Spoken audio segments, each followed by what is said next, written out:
And I'm going to plunge now into my own framework and exploring it. So the teaching presence I have defined as 4 different dimensions, and they all interconnect, they all interpenetrate.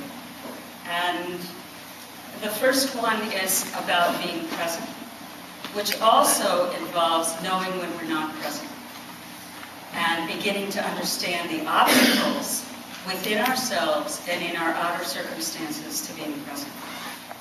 The second is opening our hearts.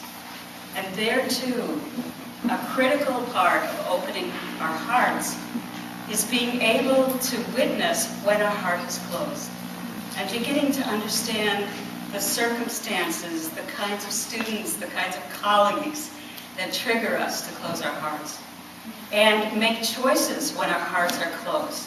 There might be something we would do on a day when our heart is open that we actually need to not do that day. And then, what have you learned? And what can we learn together about what helps us open our hearts when our hearts have closed? Because they do close.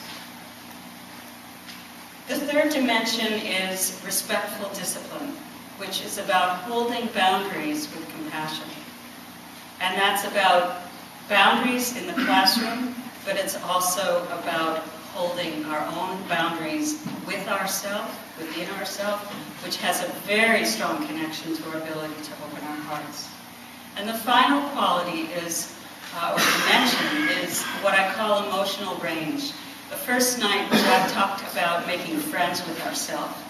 And that's kind of the term that I've used with emotional range. It's about making friends with each of the human emotions in ourselves and in others.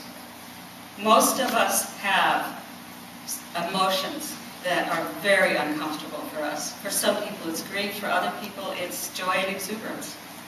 It's not predictable.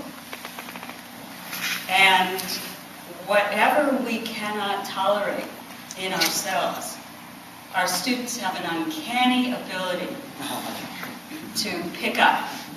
When they're little, they tend to protect us. And what that means is that they can't express those feelings. They can't even let themselves feel those feelings in our presence. And they begin a lifelong process of suppressing and repressing and even numbing themselves. When they're teenagers and they sense that we can't tolerate a certain emotion, they may protect us, but they may also put it right in our face. And so the enterprise of working with the emotions can throw a teacher into a cauldron of their own growth. I want to just say for a moment what the teaching presence is not. Because a teacher that I was working with, a high school teacher a few years ago, she insisted that I do this when I speak about the teaching presence. She said, when you first were talking about this, I kept thinking about the kind of presence that they talked about in ed school. And that was this kind of, like, fluff yourself up and, get big and loud and charismatic and entertain and engage and be a presence. That's not the kind of presence I think you're talking about. So it was useful to make that distinction. And what we're really talking about today and throughout this whole weekend is a quality of presence that is about our authentic self. Authentic qualities of being, or what Sam talked about, being true, being aligned with ourselves.